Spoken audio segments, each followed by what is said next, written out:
Hello, my name is OMAR FARUK Tekbilek. Today I will talk about Sufism, their philosophies as life approach, how they look at the life.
Sufis has a philosophy which influenced me since I was a child.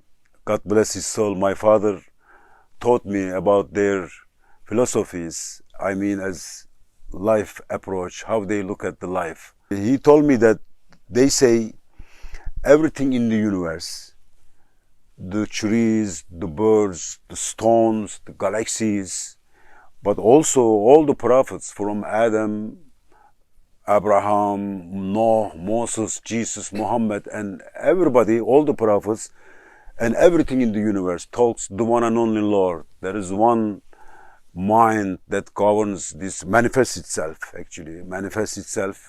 through this universe. So the fact is, they say it is not the who is talking, but what they are talking. The idea is where they show.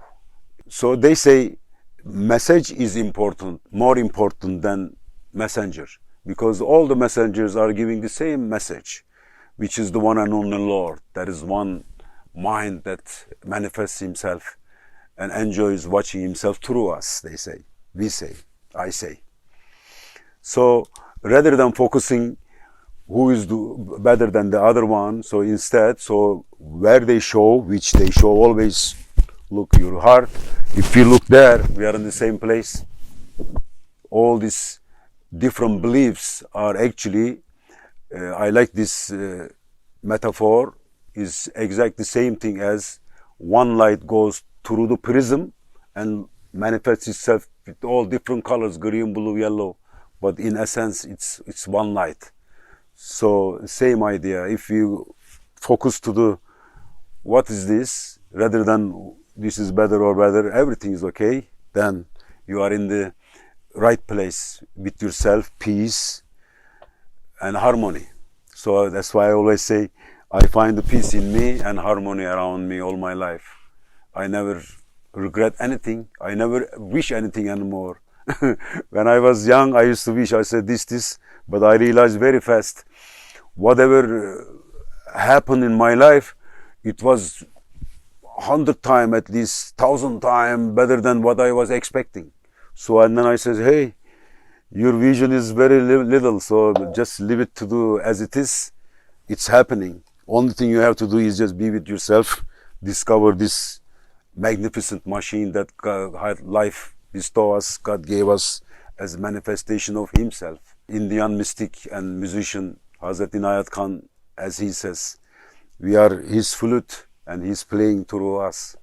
He says that the privilege of human being is the being of the most suitable instrument for God. So He created us actually. In Sufism they say God created Adam to manifest Himself and the highest level of His existence. So this Sufi philosophy is very cultivating all my life, and I see the benefit of that. I am blending with everybody. Teaches us to be water. Don't lose your essence, but you are in any shape. You don't have shape. You can go any place and you become just like it. There is no friction. Always peace, always happiness, always actually. Then I come to the point, what is Sufism to me? Of course, this is an individual experience, this spiritual experience, it's inwardly, that's why it's very private and it can be different and anybody, everybody. So that's why they describe Sufism in many descriptions according to their understanding, their experience. But to my experience and understanding, I found the two things is the essential, which is what's happening. One is that, as they show that, as I said, there is only one mind, great mind, which is unimaginable. We cannot understand that mind. How? Then we become adoration, awe in front of this manifestation, this non-comprehensible existence, the mind that we cannot comprehend, which is, then we become in awe. Hayran, we say it hayran olmak. And we are hayran when we pass ourselves. So this is the first stage, realization of this great mind that is happening around us. Then, second, since seeing the essence is one, is a so beauty and great experience of awe, then whatever is happening, as Yunus said, yaradılanı severiz, yaradandan ötürü, which means we love creatures, all the creation, we love the creation because of the Creator. So all manifestations belong to Him. Since we adore Him and we adore everything, there is nothing wrong in the universe. Deep Indian philosophy also they say, as it is. There is nothing wrong in this universe. Just our mind, with our little comprehension, we try to judge the thing, then we make it small, we don't see the whole picture.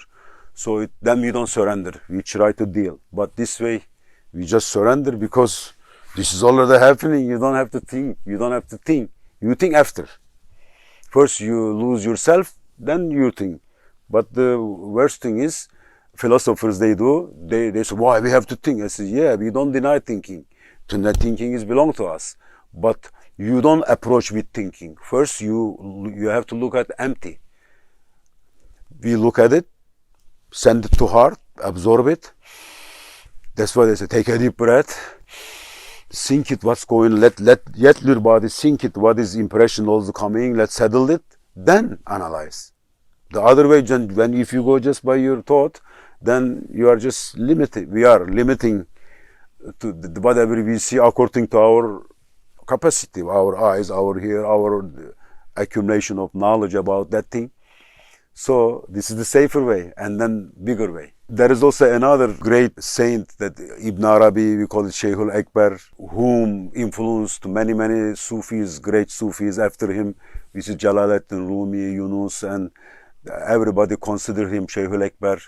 Many people, they didn't understand his capacity, they thought he was heretic, but then then they realized that as Rumi and Yunus all, they admire him very much because he was a great saint. So one of his story about the creation, it really tells the most beautiful fundamental truth about the life, which is the root of even in Far East yin yang theory, that everything in the balance thing. So he said that at the beginning, God created first essence, said, Yasin, I am your Lord. Then Sin said, oh my Lord, why I don't see you? He got confused. He says, where are you? I don't see you. Then Lord said, because you don't see yourself, that's why you don't see me. Then Sin again puzzled. He says, why I don't see myself? He will look around. Then he said, in that moment when he was trying to see himself, there was a big explosion. Everything got dark. Then, but in the little light stayed there in the middle there, and that light started to grow, become a half light, half dark. Then Lord said, this light is you. Before, it was only you. That's why you didn't see yourself. Now I created the darkness, the zulma, the opposite of you, then you can see yourself. Actually, it comes to the point that dark, it doesn't have existence, they say. Dark doesn't have existence. It's the absence of the light. So you are light. Whatever you have, you think is dark, turn the light toward it, disappear. So that's why they say, turn your face to the sun. Don't turn back to the sun. Then you see the shadow. But since there is nothing, then everything is all beautiful. So this explanation of how the life, that yin-yang thing, the balance of thing, which I was talking about in other chapter when we talk about the paradiddles, how we go the right, but because of the left is right. When we go the left, because of the right is left. So they are counterpart. Without this cannot happen. Without in, there is no out. Without out, there is no in. So this all complementary, but in a sense, it's the zero. Zero is all the possibilities, but it's unmanifested, manifested, and unmanifested, possible. So this is a great story that I love to share with you as an example of how life is must be so imbalanced in both edges.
Thank you. I hope you like all these stories, and I'm looking forward to see you in next episodes, inshallah.